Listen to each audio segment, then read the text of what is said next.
The scene opens amidst the bleak aftermath of a skirmish, where the air is thick with the scent of betrayal. Ash stands amidst the carnage, his body riddled with arrows, facing the man who orchestrated his demise. The wind howls, carrying the weight of his realization. He stares at the looming figure of his commander and father, asking the question that burns in his throat. Why are you here? The answer is cold and absolute. To strike you down. Ash grimaces, the pain of his wounds eclipsed by the agony of the truth. He pieces together the tactical setup, understanding now that his deployment wasn't a mission, it was a slaughter. He accuses the man before him. From the start, you intended to use my squad as bait and discard us. His voice wavers between anger and despair as he seeks confirmation, asking, Am I wrong? The imposing figure confirms the accusation with a chilling lack of remorse. He notes that trusting Ash with the Easter Expedition Squad was merely the method to use the wingless. Ash's mind flashes back, overwhelmed by the identity of the man standing before him. This is his father, Roderick A. Elmheim, the head of House Elmheim, the continent's greatest martial clan and the sworn guardians of the royal family. Roderick is the sole possessor of the 7 wings in the country, a being of immense power. Ash remembers a time when he was just a child, freezing in a blizzard on the verge of death. It was Roderick who had saved him then. That act of salvation defined Ash's existence. He believed he owed his life to this man. He had done everything, enduring every hardship to repay that debt. But now, the cruel reality sets in. Perhaps that day, Roderick had merely saved him on a whim. The narration delves into the deep-seated trauma of Ash's upbringing. Roderick had never let him forget his place, warning him, Don't get carried away, you wingless wretch without a wing emblem. In a family defined by magical prowess, Ash was the anomaly. His brothers bore the wing emblems, marks that signified the superior magic power hidden within them. Ash, possessing no magic, was the only wingless in the ducal house, a source of shame and ridicule. Despite the mockery and the inherent disadvantage, Ash refused to break. He recalls his years of grueling training, wielding his sword when he couldn't wield magic. He pushed his body to the limit, clinging to the naive belief that if he worked hard enough, his dedication would one day be rewarded by his father. Back in the freezing present, the ambush closes in. Ash cries out in anguish, Father, I have believed in you and followed you all this time. He pleads for a reason, unable to comprehend that his loyalty has led to this moment of execution. Is this the answer to that? He screams. Roderick looks down at his dying son with the indifference one might show a broken tool. What does a tool expect? He asks rhetorically. The verdict is delivered with crushing finality. If your role is finished, then just die. The words sever the last thread of Ash's hope. A surge of adrenaline and fury compels Ash to move. I, who believed in you, was such a fool. He internalizes, the regret fueling his final stand. With a guttural roar, he lunges at his father, sword raised in a desperate strike. The confrontation is swift and brutal. Ash swings, but Roderick's son's counter is instantaneous and overwhelming. A sharp sound of slicing flesh cuts through the air. Blood sprays violently across the white snow as Ash is struck down mid-attack. He collapses, his vision blurring, his rebellion crushed effortlessly by the man he sought to impress. Ash lies broken on the ground, his strength draining away. A voice sneers from above, his brother, looking down with disdain. You're a hopeless guy, aren't you, brother? In the end, a wingless is a wingless, he mocks, adding that the sight of Ash crawling in the dirt suits him perfectly. Gasping for air, Ash manages to ask the question haunting him. If you intended to throw me away anyway, why did you pick me up? Roderick answers without hesitation, revealing that he had no use for Ash as a person from the very beginning. Don't flatter yourself, the Duke scoffs. He reveals the twisted truth. What was necessary was the power of the 7 wings residing within your body. Ash is stunned, repeating the words in confusion. 7 wings?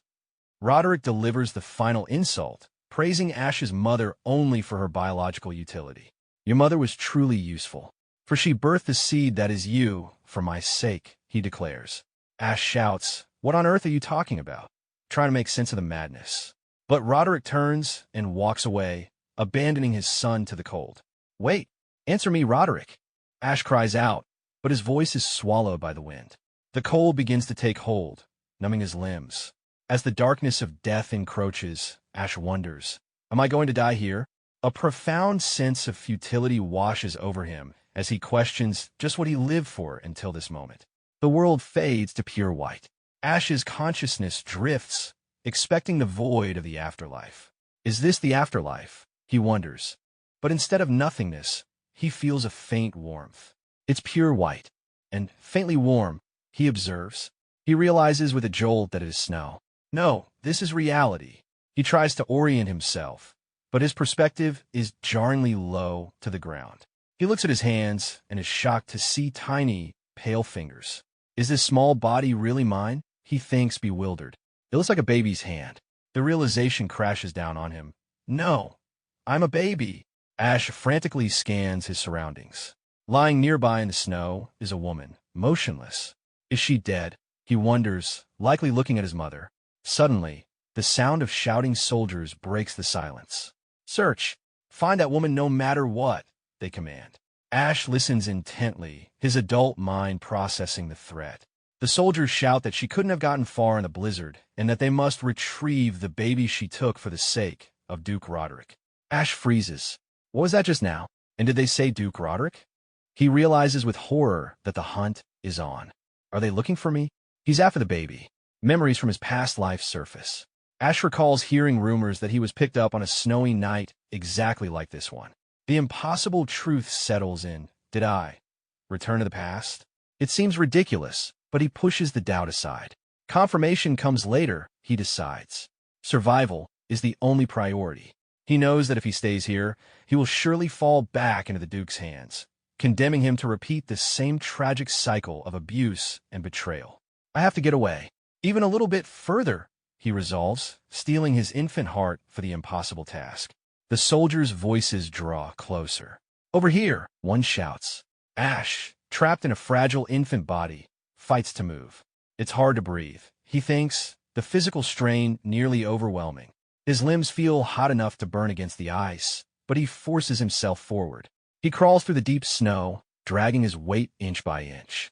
He thinks bitterly of his previous life, a life of nothing but crawling for approval. But this time, the motivation is different. But I will survive, he vows with burning intensity. Roderick, I will definitely. His internal monologue cuts off, focused entirely on the struggle to live. Ash pushes himself to the very limit of endurance until he can go no further. Through his fading consciousness, he senses a presence. A man stands over him, looking down in utter disbelief. Good heavens, the stranger mutters. The caption identifies the arrival as someone from Viscount House Highfried. The man stares at the tiny form in the snow. A baby. Why is there a baby in a place like this? He looks at the tracks in the snow, realizing the child has crawled a significant distance. Crawled this distance, he questions, bewildered by the sheer willpower displayed by the infant. He asks the silent night, who in the world is this child? Unaware of the vengeful soul that resides within. Ash's consciousness returns slowly, the white void of the snow replaced by the blur of a ceiling. Where is this? He thinks, his vision adjusting to the unfamiliar surroundings. As he tries to make sense of his situation, a finger prods his nose. A young girl looms over him, her eyes wide with curiosity. This child is, she murmurs, poking him again. Before Ash can react, another voice chimes in, warning the girl, Hey, you shouldn't pull pranks. The second figure adds with a playful lilt, his cute nose will come off. Ash, trapped in the body of an infant, feels a surge of indignation. What on earth is this situation? He screams internally, though only babble escapes his lips. Ash decides he cannot stay here. He scrambles away on hands and knees, desperate to put distance between himself and these strangers. Damn it, what is happening? He curses in his mind, his tiny limbs pumping furiously. Behind him, the girl gives chase, treating his desperate escape as a game. Stop right there, she calls out. Ash glances back, panic rising. Why are they chasing me? He thinks, feeling the indignity of being hunted like a loose pet. Suddenly Ash started to fly. A strange sensation wells up within him. This is magic power, he realizes, shocked by the sudden surge. The energy is volatile and wild. He cannot suppress it. I can't control it. I'm falling, he thinks as his body levitates briefly before gravity reclaims him. He plummets, bracing for impact, but a pair of strong arms snatches him from the air with a soft thud. The man holding him looks down with a calm, analytical gaze. What a truly mysterious child. To think he falls from the sky this time, the man muses. Ash stares up at his savior, and recognition strikes him like a physical blow. This man is, he thinks, his heart pounding. It is Duke Roderick's older brother, Viscount Highfried. Ash's mind races as he processes the impossible. Before him stands the head of the Viscount house, a branch family of the Elmheims. Highfried A. Elmheim was once a legendary figure, one of the two wings entrusted with protecting the royal family alongside his brother Roderick. But this contradicts Ash's memories. The Viscount Highfried I knew should have died in a civil war some time ago. Ash recalls, remembering the total collapse of the Viscount house in his timeline. The presence of this living man confirms his suspicion. Have I returned to the past? The irony is bitter. He intended to escape the Duke's house, only to end up being picked up by his brother. Highfried's wife, unaware of the internal turmoil of the infant, observes the child, wondering if the boy flew because his magic power went out of control. Highfried's wife gently holds the trembling baby. I thought he wasn't just an ordinary baby, but it seems that is the case, she murmurs softly. Sensing the child's distress, she offers comfort. It was scary, wasn't it? It's okay now. However, as Highfried adjusts the blanket, his eyes widen. He spots a glowing sigil on the baby's back. This child harbors tremendous power, he realizes, staring at the mark that serves as undeniable proof. This is 7 wings. Ash looks down at his own back, seeing the symbol for the first time. Why is it on my body? He questions. The pieces of the puzzle snap together. He remembers Roderick's cruel words from the past. What was needed was the power of the 7 wings you harbored in your body. I see. Ash thinks, a cold fury settling in his gut. He glares up at Highfried, assuming the Viscount shares his brother's greed. Did he pick me up to steal these 7 wings? Ash rages internally. You plucked those wings yourself. You take care of me. How dare you? Oblivious to the baby's murderous glare, the woman asks her husband, so, what will you do with this child? Ash contemplates the gravity of the situation. This is bad. I cannot hand this power over to Elmheim. Ash decides, knowing that Roderick must not possess this strength. Ash realizes this power is necessary to take revenge on him. Highfried making a swift decision, he declares, I will welcome him as an adopted son. He looks at the helpless infant in his arms. This child is still a chick that cannot even fly properly on its own. He thinks compassionately. He vows to take responsibility and look after the boy until the time comes when he tries to fly by his own will. Highfried turns to the girls peeking from behind the door. You girls, were you listening? He asks. They step out, admitting they were worried about the child. Mother, what is this child's name? One asks. The woman pauses, looking at the boy who fell from the sky. Let's see, he muses. She chooses a name that signifies hope and brilliance. Aster. It is the name of a new star born to our family. 10 years pass, transforming the helpless infant into a young man. The carriage door opens, and a boy with fiery brown hair steps out. This is Aster, now 10 years older. He extends a hand with practiced elegance to the lady inside. Sister Alphen, watch your step, he says respectfully. Alphen takes the hand, stepping onto the pavement. Yes, thank you, Aster, she replies warmly. They have arrived at the Sword Dance Festival, an annual event held by a ducal house under the Elmheim umbrella. It is a social gathering for martial nobility to deepen friendships, but beneath the surface is a place of mutual restraint where fledgling swordsmen show off their family prowess. As the Viscount group walks in, the whispers begin. They're here. It's the Viscount house's bunch, a bystander sneers. The gossip is vicious. Have they come to expose their shame again? Never learning their lesson, one noble mocks. They scoff at the rumors that instead of a blood heir, the Viscount adopted a boy of unknown lineage. Just how much do they have to drag House Elmheim's name through the mud before they are satisfied? They whisper venomously, eyeing Aster. Highfried hears the insults, but remains composed. He turns to Aster, offering reassurance.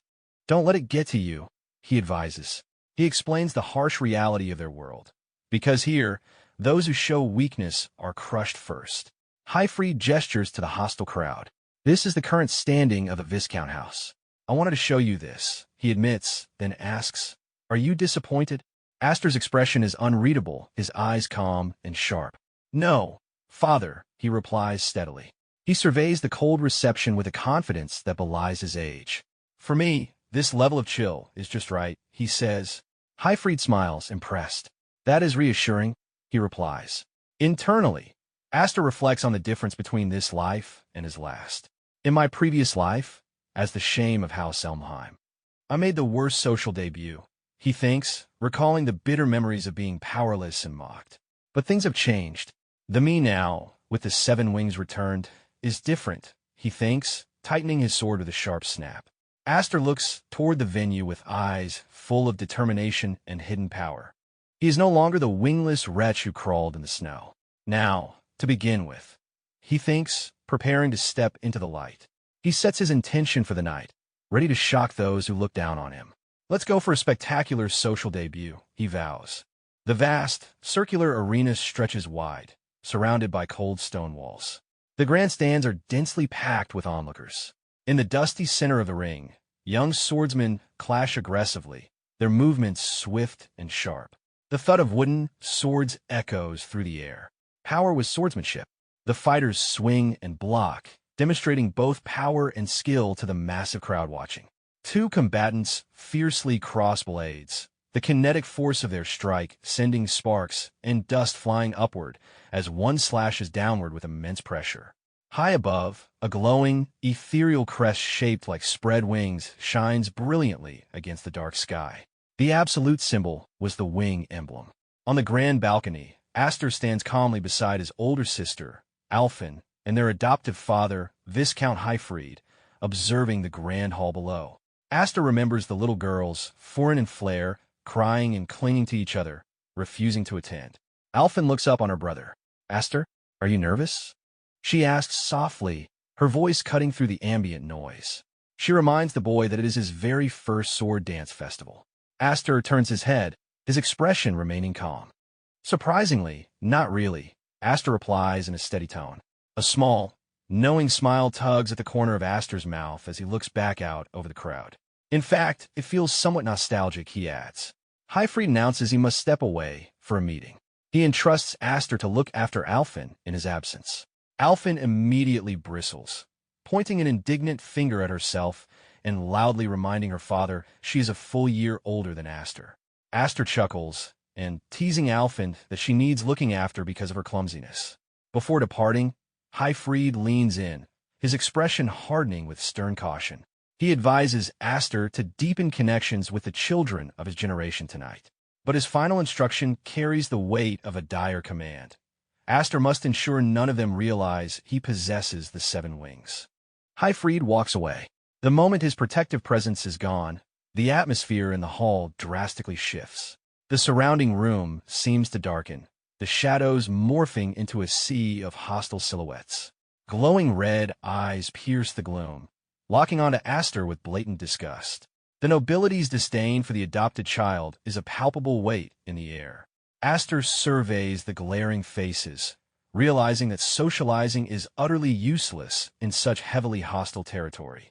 Unbothered by the collective hatred, Astor turns on his heel and begins to walk away. Alphen, caught off guard by his sudden departure, calls out, asking exactly where he thinks he is going. Astor pauses, looking back over his shoulder with a sharp, unreadable gaze, and answers simply that he is going to make friends. He navigates the grand hall, approaching a luxurious seating area where 2 boys lounge comfortably. Darius, a boy with unruly red hair and a white shirt, sits leaning back on a plush couch. His companion, Gurion, sits nearby in a dark vest. Astor stops before them and politely introduces himself, stating he saw them from outside and came to say hello. Darius squints, asking who he is, before a sneer of recognition twists his features. He identifies Astor as the boy picked up by the Viscount house, cruelly mocking the adopted stray for calling himself an Elmheim without a shred of shame. Astor stares down at Darius and Gurion, acknowledging them internally as the legitimate sons of the main house. A dark, heavy memory surfaces in his mind. These are the very 2 who murdered him in his previous life. A tense silence stretches as Aster looks directly at his killers. Yet, the paralyzing terror he expected to feel is completely absent.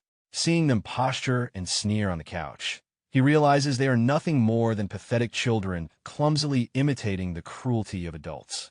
Alphen hurries over, interrupting the tense standoff.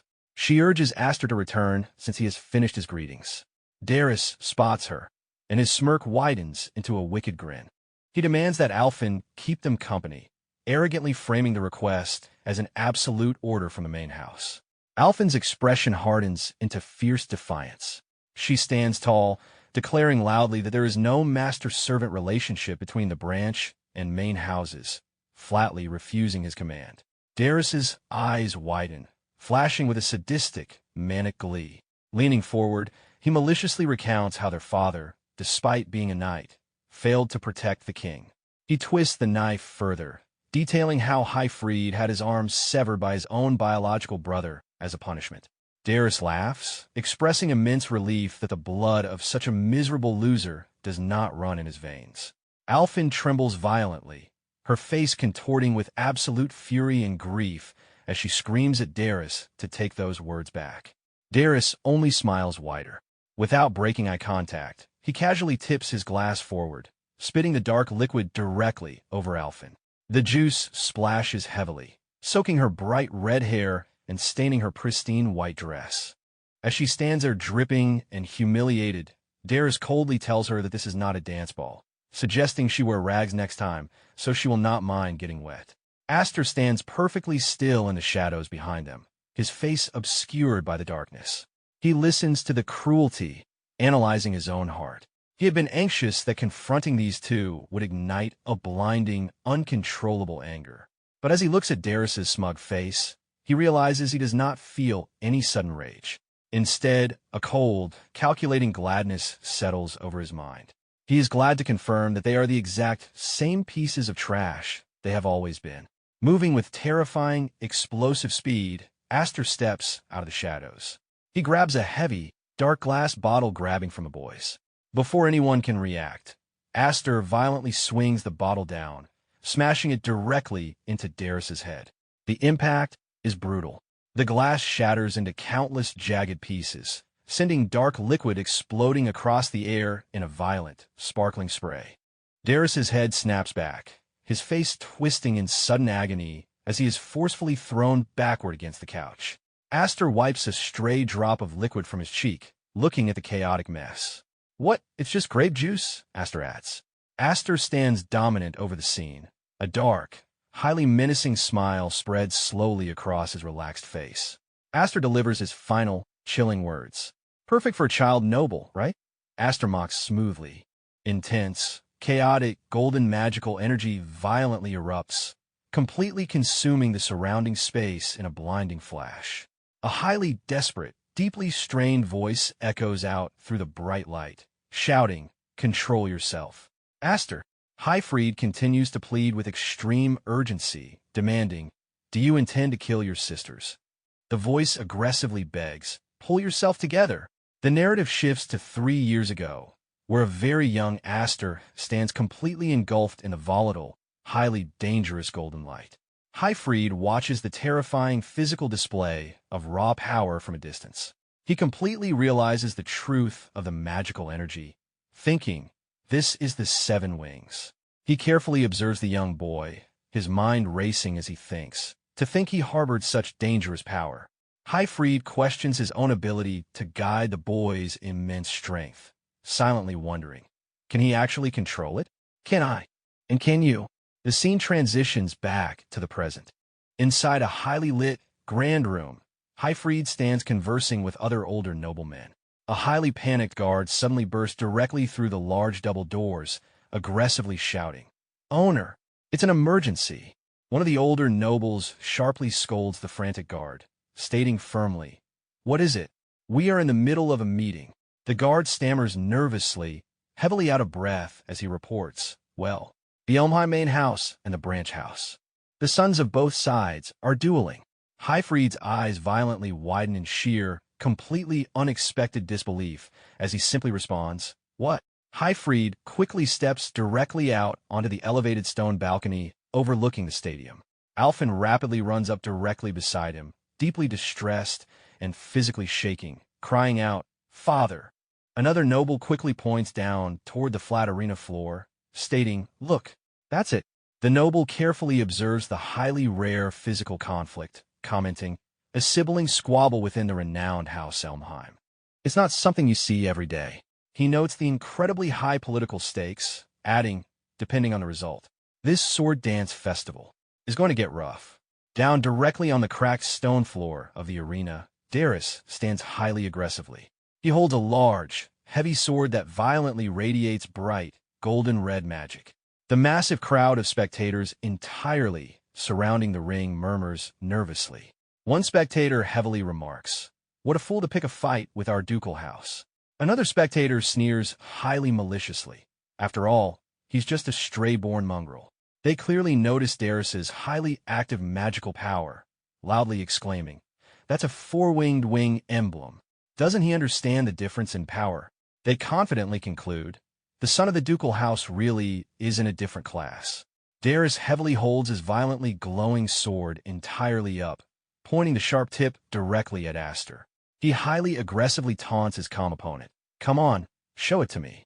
Your wing emblem." Darius smirks highly maliciously, loudly asking, "Or are you too embarrassed to show it in public after seeing mine?" Aster stands completely still, entirely physically unbothered, his own sword resting casually at his side. Aster replies evenly and coldly. Indeed, he calmly adds, "Such shameful behavior, showing off a mere pattern so boastfully. I don't think I could do that."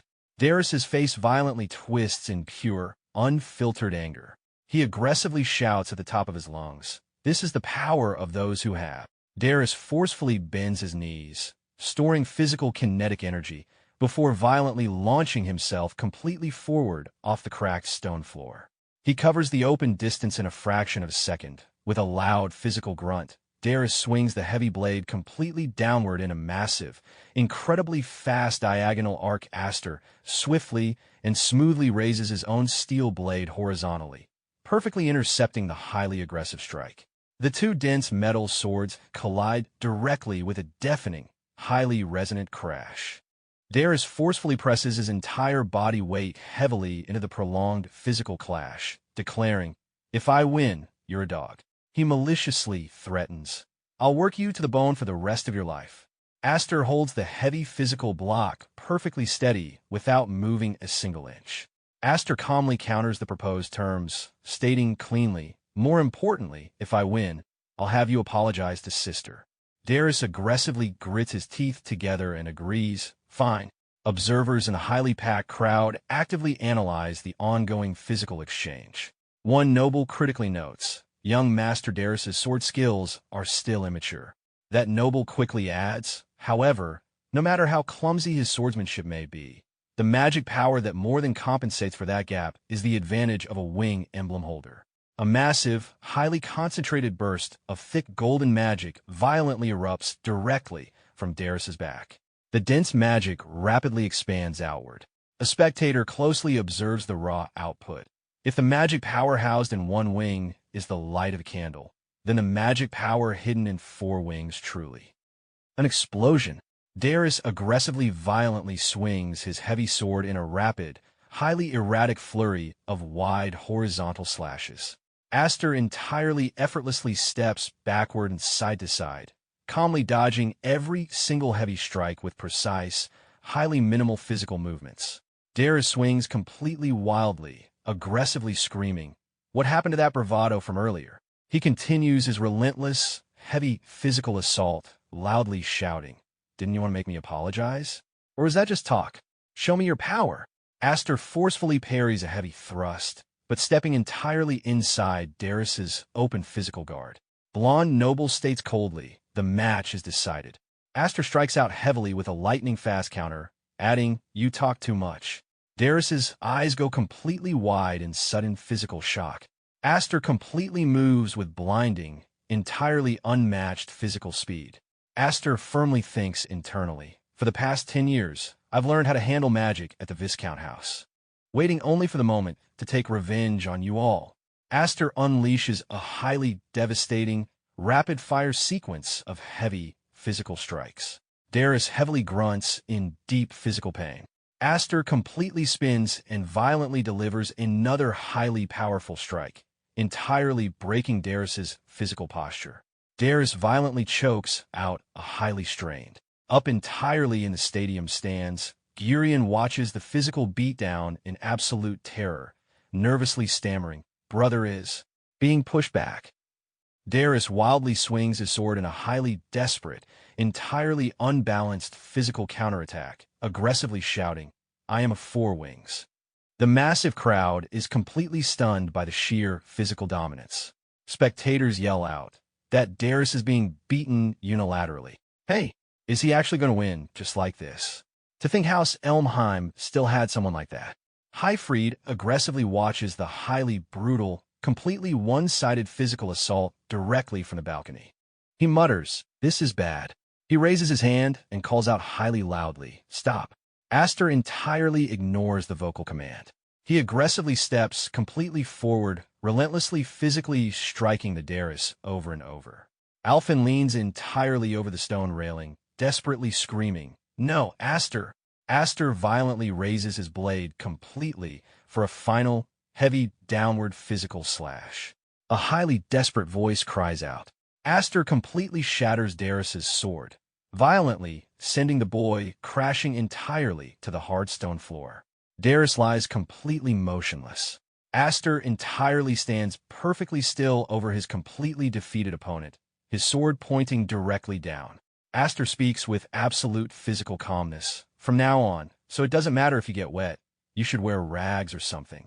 "Cousin," Aster heavily thinks internally, affirming his reality. "I am no longer the wingless Ash."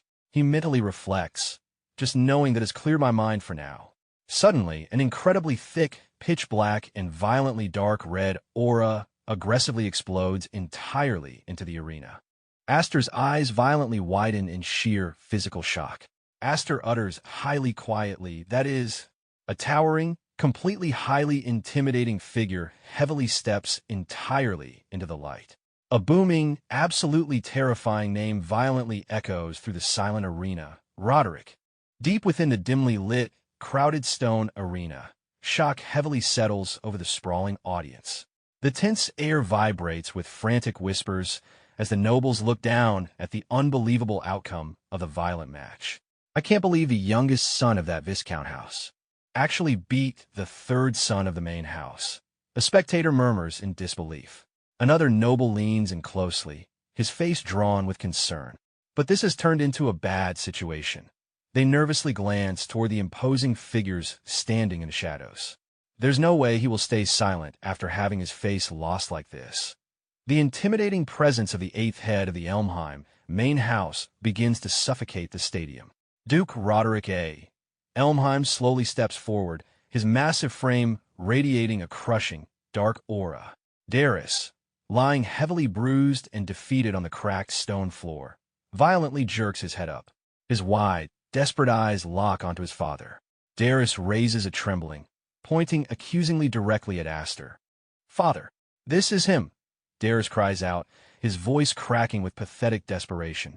"This bastard who defied the main house despite being a filthy mongrel." Darius grits his teeth, begging for retribution. "Please, father, use your power to teach this guy a lesson." Before the defeated boy can finish his plea, Roderick harshly interrupts. He stares down at his bleeding son with an expression of cold disgust. "Why is the loser of the duel grinning like a fool?" Roderick's deep voice physically vibrates through the stone floor. He channels a volatile, dark red magical energy into his clenched fist. "Do you realize you just drag our clan's name through the mud?" Roderick aggressively raises his glowing hand directly toward Darius. "Those who cannot avenge themselves have no right to hold a sword." Seeing the murderous intent, Hyfried violently lunges forward, his eyes wide with sheer panic. "No! Stop, Roderick!" Hyfried screams. "What is the meaning of this?" Roderick states. Standing still amidst the suffocating magical pressure, Aster firmly holds his ground. He looks directly at the towering Duke without a trace of fear in his golden eyes. "Cousin hasn't yet apologized to my sister," Aster states with absolute calm. He boldly challenges the terrifying man. Could you save the punishment for after that? Uncle. Roderick slowly shifts his piercing gaze onto the young boy. I heard you were an orphan picked up by Hyfried. Roderick begins, his voice dropping into a dangerous rumble. But do you think that makes you a member of Elmheim? Aster entirely refuses to back down. I'm a son of the Viscount, Aster declares smoothly. Even without a blood connection, the pride of a knight and the weight of the family name are things my father taught me well. So, as a human of the Viscount house, Roderick steps closer, his massive shadow swallowing Aster's small figure. You needlessly damaged the main house's reputation, Roderick snarls. The king's sword, standing at the summit of 12,000 bannermen knights. That pride is something you should understand.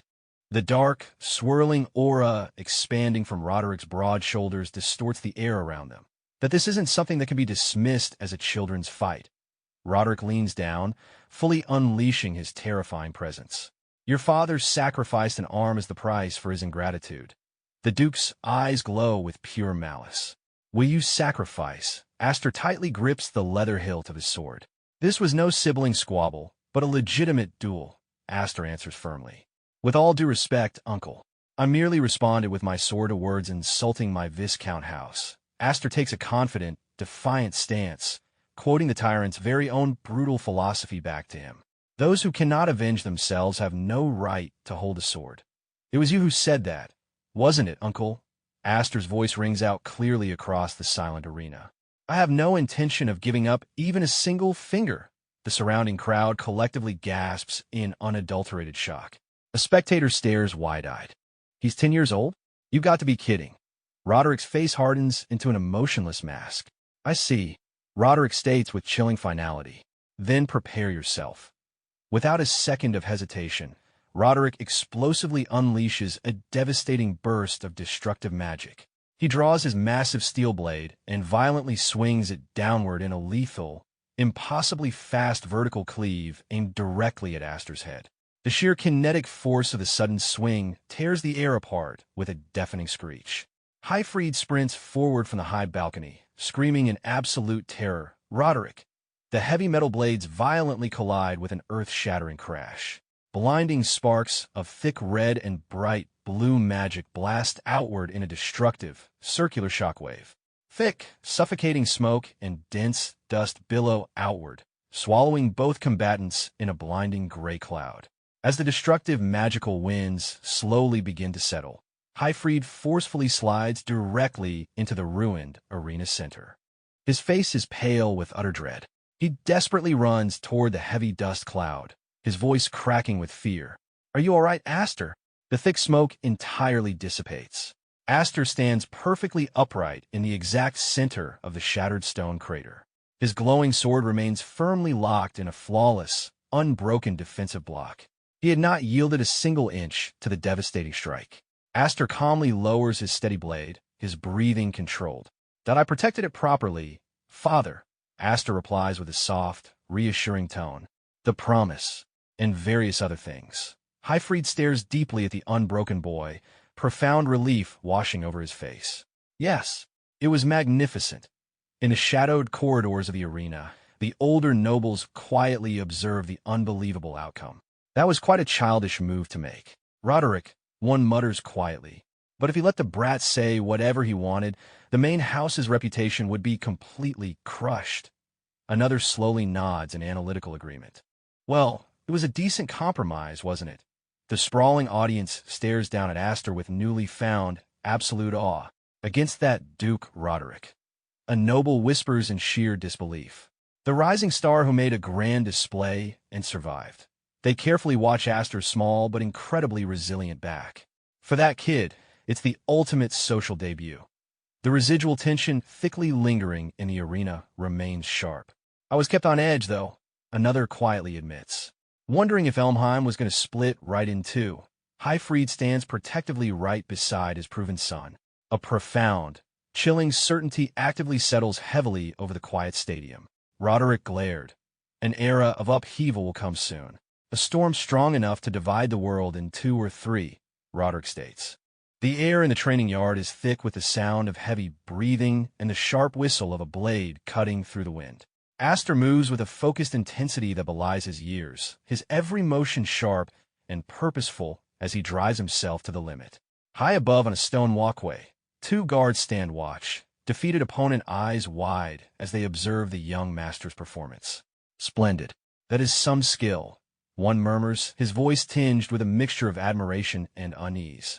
The other guard nods slowly, noting with a shudder that it is terrifying to think the boy is still only 10 years old. They observe that since his return from the Sword Dance Festival, Aster has poured even more passion into his training, as if the events there provided him with a new, burning stimulation. They whisper about the incredible rumors of how he beat down the third son of Duke Roderick himself. One guard reflects on the shift in the political atmosphere, noting that for years, they have been forced to swallow a great deal of bitterness from the arrogant members of the main house. To them, Aster's victory is a refreshing and long overdue story.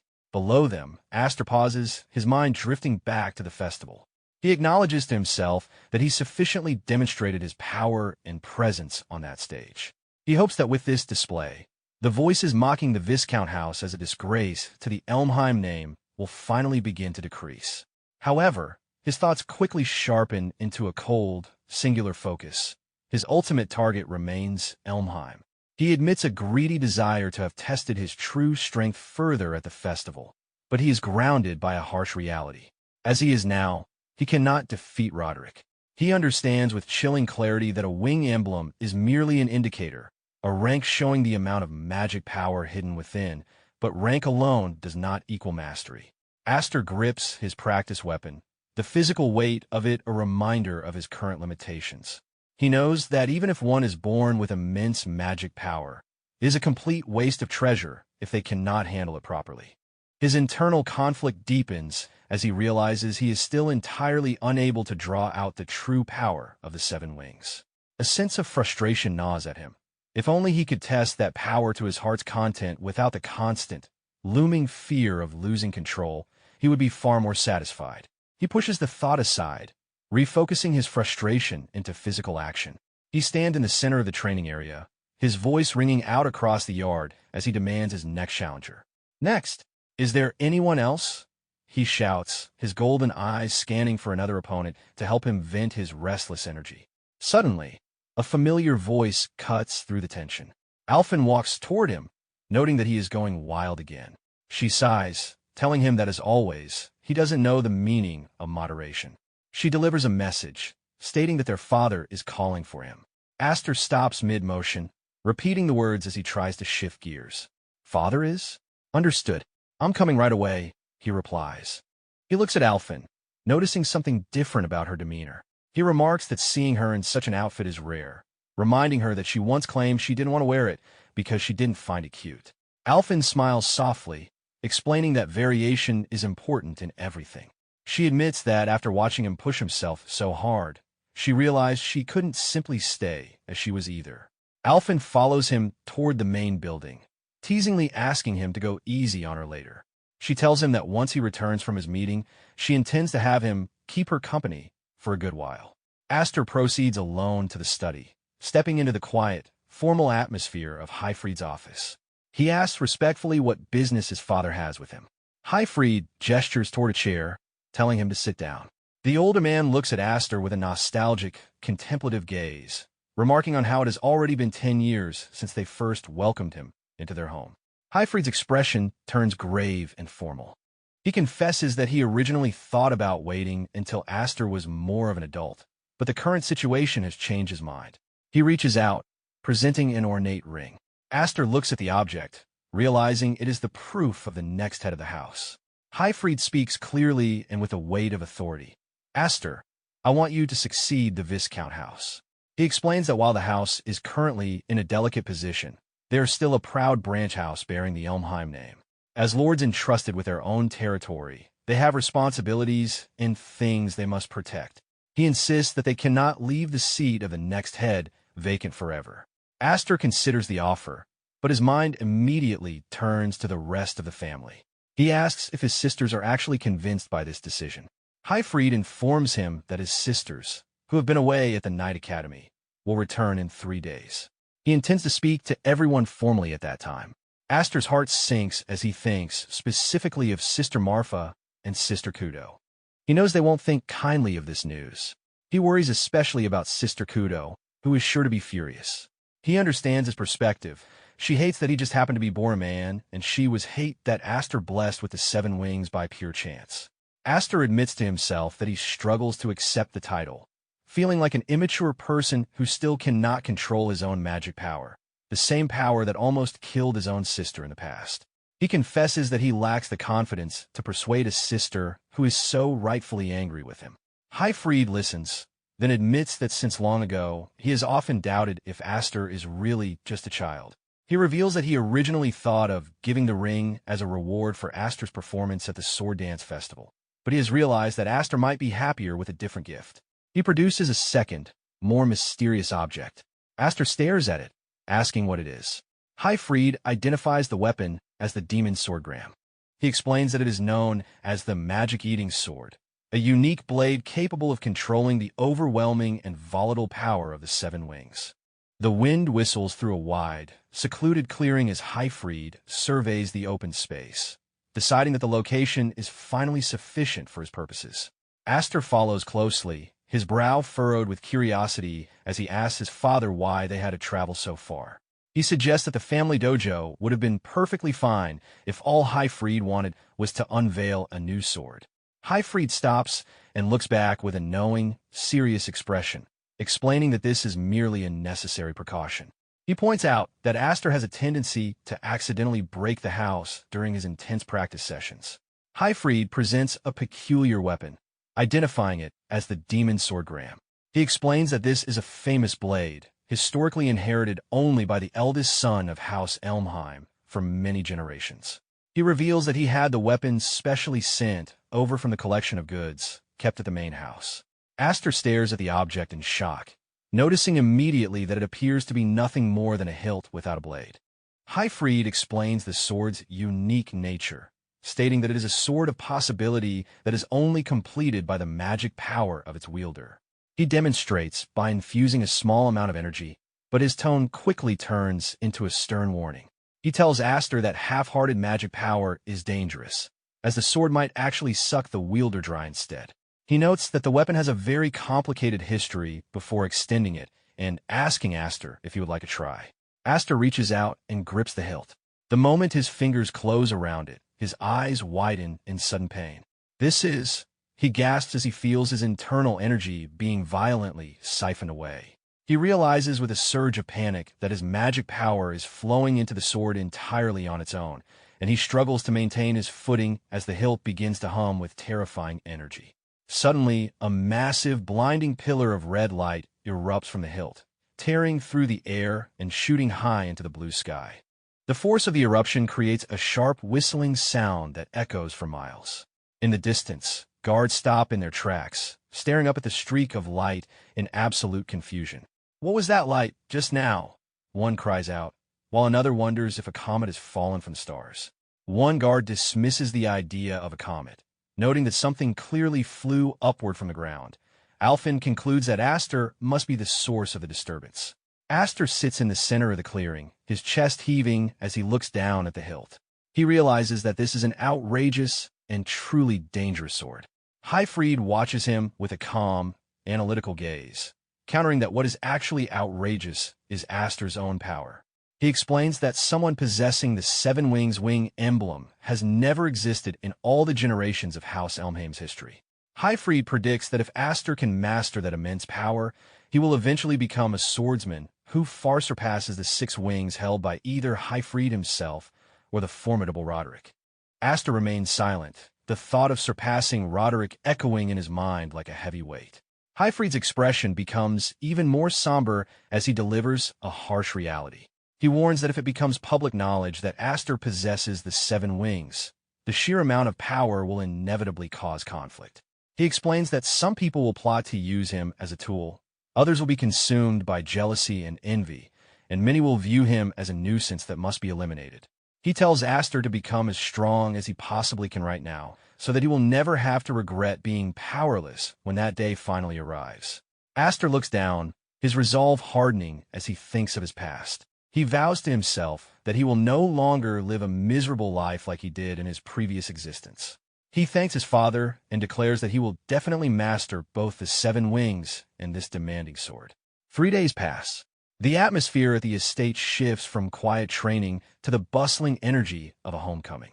Mother stands at the entrance, her face bright with joy as she welcomes her daughters back. Marfa and Kudryavka, known as Kudo, have returned from the night academy. Marfa offers a warm greeting, while Kudo steps forward with a mischievous grin, calling them her cute little sisters and demanding a reunion hug. 2 sisters hug Marfa, but Kudo is leave behind because Kudo's way of welcome is immediately lunges forward and begins messing up their hair with aggression. So the 2 little sister avoided Kudo. Alfin and the others laugh, noting that Kudo always does this. Marfa eventually pulls back, her eyes scanning the area.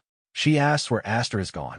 Kudo points toward the training grounds, and the scene shifts to Aster alone in the yard. He is panting heavily, his body trembling under the strain of his own energy. No good, he mutters to himself, feeling frustrated that he is barely able to suppress his magic power. He wonders how he can ever hope to be like his father. Kudo's voice suddenly breaks his concentration, mocking him for doing it quite flashily again. Aster turns, surprised to see her, and asks if she's already back. Kudo walks toward him with a cold, haughty air, asking if it isn't a bit cold of him to not even show up to welcome his big sister. She wonders aloud if he is so special that she and the others don't even enter his sight anymore. Aster looks at her, his mind racing. Kudo mentions that she heard everything about his performance at the Sword Dance Festival. She tells him that even at the Night Academy, everyone was talking about the rumors surrounding him. She remarks that their father must be very proud, noting that Aster is already distinguishing himself on numerous missions despite still being a trainee. Aster politely acknowledges her own success, mentioning that she was the only one to receive this year's honorary night medal. Kudo scoffs, saying that if she couldn't do at least that much, she wouldn't be able to succeed their father. Her tone shifts as she asks if Aster really turned down the talk about becoming the successor. She asks if he is merely being considerate of her. Aster is surprised that Highfried told her, thinking to himself that it was a troublesome thing for his father to do. He tells Kudo that it wasn't his intention to be considerate. He simply believes he doesn't have the proper qualifications for the role yet. Kudo suddenly stops and glares at him, telling him that both he and their father are mean for knowing what her dream is and still acting this way. Without another word, she lunges forward. Her movement is a blur of speed as she strikes at him suddenly. Aster barely manages to dodge, shouting in shock, "What are you doing all of a sudden, sister?" Kudo doesn't stop, declaring that she will test him for the first time in a while. She warns him that her next strike will be for real. Aster tries to back away, pleading that his sword is still incomplete and unstable. Kudo's eyes glow with a fierce, competitive light. She asks him if he would make that same excuse in front of an enemy on a real battlefield. She tells him that a knight's mindset is always on the field of battle. She warns that if he holds back too much, she might just crush him. Aster realizes with a sinking feeling that she isn't joking. He is already struggling just to control his own magic, but he knows he has to fight back. As she closes the distance, a chill runs down his spine. He realizes that in this moment, his sister seriously intends to kill him. The air in the woods vibrates with the sharp, rhythmic ringing of steel clashing against steel. Aster and Sister Kudo move in a blur of motion, their practice blades meeting with such force that bright blue sparks dance between them. Kudo effortlessly parries a low strike and remarks that his skill with the sword is truly impressive. She steps back, her eyes narrowing as she notes that he can even keep up with her sword technique, which has leveled up further during her time at the Night Academy. However, the praise is short-lived. She pushes forward, her blade glowing with a steady, fierce light. She declares that his handling of magic power is completely non-existent. Looking with disdain at the flickering, unstable energy around his hilt, she demands to know what that imitation of a sword is supposed to be. Aster feels the sting of her words as much as the vibration in his arms. He thinks to himself that, as always, Sister Kudo has no mercy. He remembers that she has been this way for a long time. In his mind, he acknowledges the root of her aggression. He is the only male with succession rights in the Viscount house. He views her as a storm-like sister who calls him unfair at every turn and constantly challenges him to matches. Because he is special, possessing a 7 wings wing emblem that is superior to anyone else in the family, she has become his natural enemy. Kudo roars over the sound of their crossing blades, telling him that he is not fit to be the next head. High above the courtyard, Highfried and Marfa watch the duel from a window balcony. Marfa looks down at the explosive exchange with visible worry, asking her father if it was really okay to leave those two alone. She notes that at worst, someone might actually die in a sibling quarrel. Highfried remains unmoving, his gaze fixed on Aster. He replies that in their own way, they are good rivals. He admits they are a bit reckless, but insists it won't come to a lethal situation. Marfa sighs, whispering that she hopes so. She then changes the subject, asking why father called them back from the Night Academy. She asks if the talk is just about the successor. Highfried's expression turns grave as he produces a formal, sealed document. Marfa gasps as she reads the contents, realizing the weight of the situation. Highfried explains that it is a summons from the House Elmheim main house. He informs her that the old men who form the core of the main house want to see their grandson's face. Marfa stares at the letter, her voice barely a whisper as she says that it is certainly a serious matter. A dark thought crosses Highfried's mind. At worst, they might lose Aster to the main house forever. Back on the training ground, the physical pressure of the duel intensifies.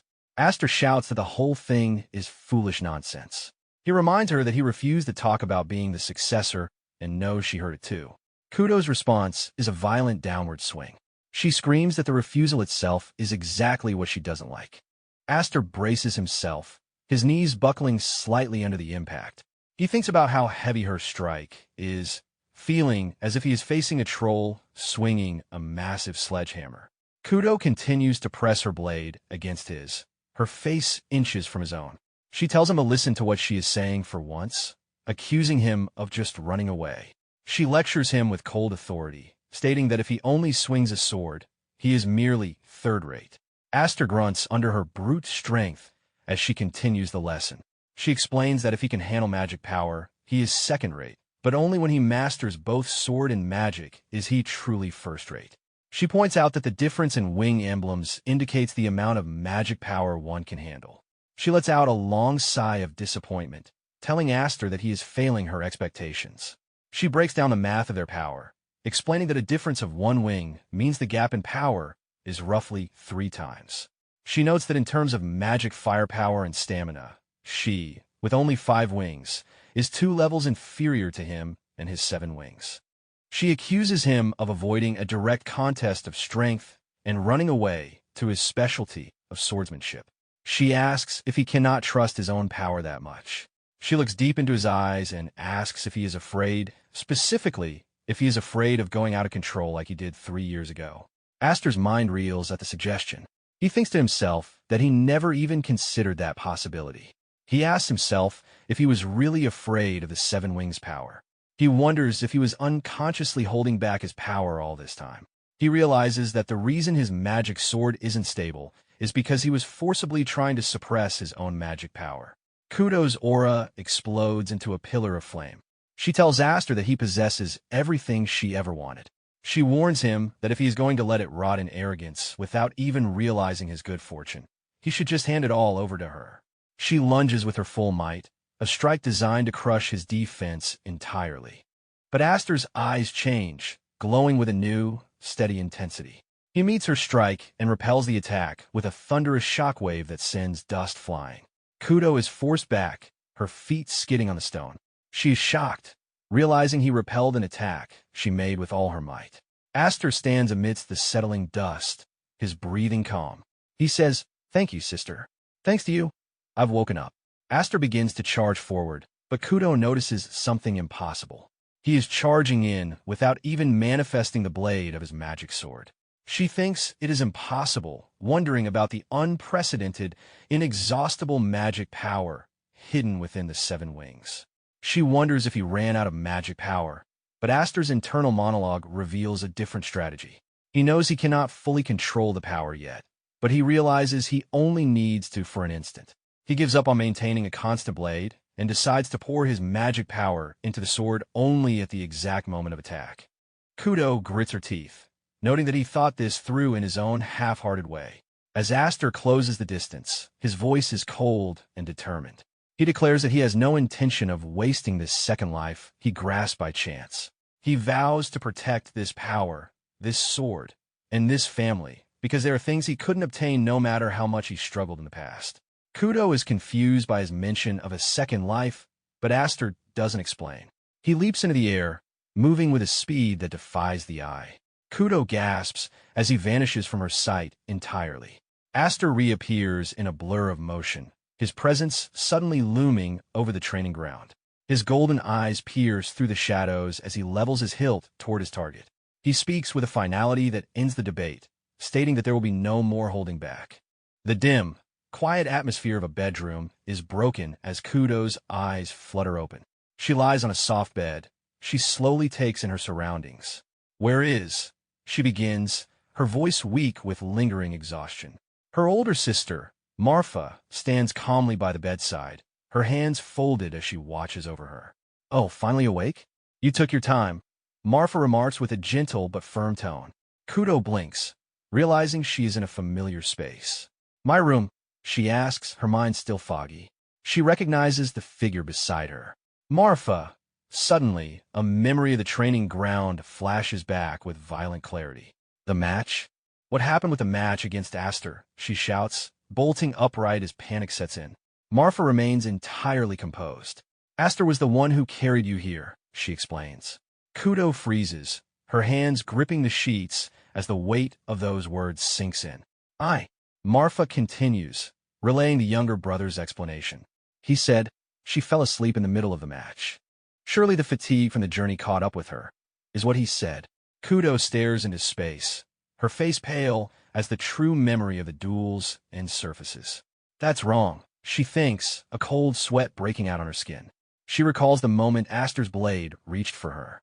"At the last moment, I thought I was cut down by Aster. But in reality, Aster dispelled the blade of magic power right before impact, and only the remnants of that magic power passed through my body." She realizes with a shudder that his control was absolute. If I think about it carefully, there's no way that Aster would kill his sibling. But for just that moment, I seriously thought I was going to be killed. She smiles, her pride stung by his mercy. He really is a thoroughly disagreeable younger brother, she decides, her frustration boiling over. Even though he's much smaller than me. Determined to settle the score, Kudo turns back to her sister. "Sister Marfa, is Aster going again this time?" "I do not accept that match." This time, from the start with full power, Marfa looks at her with a calm, almost pitying gaze. "If it's Aster, he already departed, you know." Kudo's mouth hangs open in shock. Marfa explains the gravity of the situation. There was a summons from the main house addressed to Aster. So, just a moment ago, with father. She notes Kudo's total bewilderment. "Huh? You didn't know? I haven't heard anything about that," Kudo screams, the news hitting her like a physical blow. Outside, a heavy carriage rumbles along a road. It moves away from the estate. Inside the lavish, padded interior, Viscount Highfried sits across from Aster, his expression serious and analytical. "The people we are going to meet from now on are the elders who assist House Elmheim like shadows." Highfried begins, his voice low and steady. He describes the powerful figures waiting for them, former heads of the main house and branch houses, or seniors under Elmheim's umbrella. Those who maintain immense influence even after stepping down from active duty. He identifies them as the true rulers of the shadows. Highfried's brow furrows as he looks at his adopted son. "The elders who haven't shown interest once since I adopted you. Why have they summoned you now?" Of all times, Aster looks out the window at the passing landscape, his gaze calm. "It is probably because of the incident at the sword dance festival," he replies. Highfried nods slowly. "The old men of Elmheim value the family's reputation more than money, honor, or even their lives, I have heard. And those who sully that reputation..." A dark, haunting image of a savage beast trapped in a cold cave appears in Highfried's mind. Are thrown into a beast cage and fed to them, the thought continues. Highfried watches Aster carefully. Aster's expression remains unreadable. "Well, I am prepared for execution or banishment," he states with a chilling lack of concern. Highfried is taken aback by the boy's bluntness. He asks a more immediate question. Are you all right with this? Coming out without any particular escort. Aster looks down at his hands. Originally, I planned to depart just as my sisters arrived. It would be better for Sister Kudo if I, whom she hates, am not around, so she can relax and stretch her wings. He reaches for the hilt of the demon sword Graham, feeling the power thrumming within. Thanks to Sister Kudo, I've started to see how to handle this Graham. I feel like I can draw out the power of the 7 wings more than before. He turns a piercing look toward his father. So, even if something happens to me from here on out, please do not save me. I am prepared to survive on my own. Suddenly, a loud, angry voice rings out from outside the carriage, cutting through the sound of the horse's hooves. What do you mean on my own? Acting all high and mighty for a youngest child. The carriage windows reveal Kudo hanging alongside the moving vehicle, her face flushed and her breath coming in ragged gasps. Aster and Hyfried both look out in utter surprise. Sister Kudo, why are you here? Aster asks. Isn't it cruel? Leaving without a single word to your older sister, Kudo asks. Hyfried is stunned by her endurance. Wait, don't tell me you ran all the way here? Kudo ignores the question, her focus entirely on Aster. I heard, you were summoned by the grand elders of the main house, weren't you? That she notes the unprecedented nature of the summons. Even Marfa and I have never been summoned once. Hyfried attempts to reason with her. Kudo, I think you understand, but taking you to the main house is. She cuts him off firmly. I understand. I heard Father called us here to look after things while he's away. I understand perfectly. Kudo continues, but this summons means it's a crisis where we have to be that cautious. She thinks, her face hardening. She recalls her sister's warning. Sister Marfa was saying, that Aster might not come back. Aster leans out the window, looking back at her. That's an exaggeration. I'm just going to meet and talk to them. Whether I can return safely after that is an issue, though. Kudryavka shouts one final message to him, her voice full of raw emotion. Listen, Aster, I hate you very much. She lists her grievances. Because of the 7 wings. Because you're a man. Because you're always treated specially. The fact that you're stronger than me. Your older sister. And how you act like an adult despite being a younger brother. All of it. But her expression softens into something protective. But even so, you are precious family. No matter how strong you are, no matter how much you act like an adult, you are my little brother. Kudo points a finger on the moving carriage, her eyes fixed on Aster. So come back properly, and let's have another match. I won't forgive you if you quit while you're ahead. Aster watches her until she is just a small dot in the distance. Hyfried observes the exchange from inside. What did she come here to do? That person, he muses. He smiles slightly. She's a good rival, isn't she? Aster nods briefly. But thank you, sister. A new, fierce determination settles in Aster's golden eyes as he faces forward. I will definitely return. Aster and Viscount Hyfried stand before the towering, ornate gates of the Elmheim estate. A group of attendants dressed in formal black liveries bow in unison, their heads lowered in respect. One of them speaks clearly, welcoming Lord Hyfried back and informing him that the Grand Elder is already waiting for his arrival inside. Hyfried stops walking and responds with a flat, cold tone, stating that there is no need for a guide because he knows the way. The head attendant steps forward, physically blocking the path with a polite but firm stance. He insists they cannot allow that, explaining that they have been strictly ordered to bring both Hyfried and his son together. Aster stands quietly beside his father, his eyes narrowing as he takes in the tense reception. He thinks to himself that, as he suspected, the summons was not meant for doting on grandson. Observing the rigid guards and the heavy silence of the manor, he concludes that it certainly does not seem like that kind of friendly atmosphere. The two walk through the expansive marble hallways of the main house. Aster looks at the familiar architecture, a thought how nostalgic it feels to return home after such a long absence. Hyfried glances down at Aster and offers a stern warning, telling the boy not to get hot-headed, at least not today, no matter what is said to you. Aster answers, that depends on how the other side acts. Hyfried stares ahead with a shadow over his face, remarking that the other side is the real problem.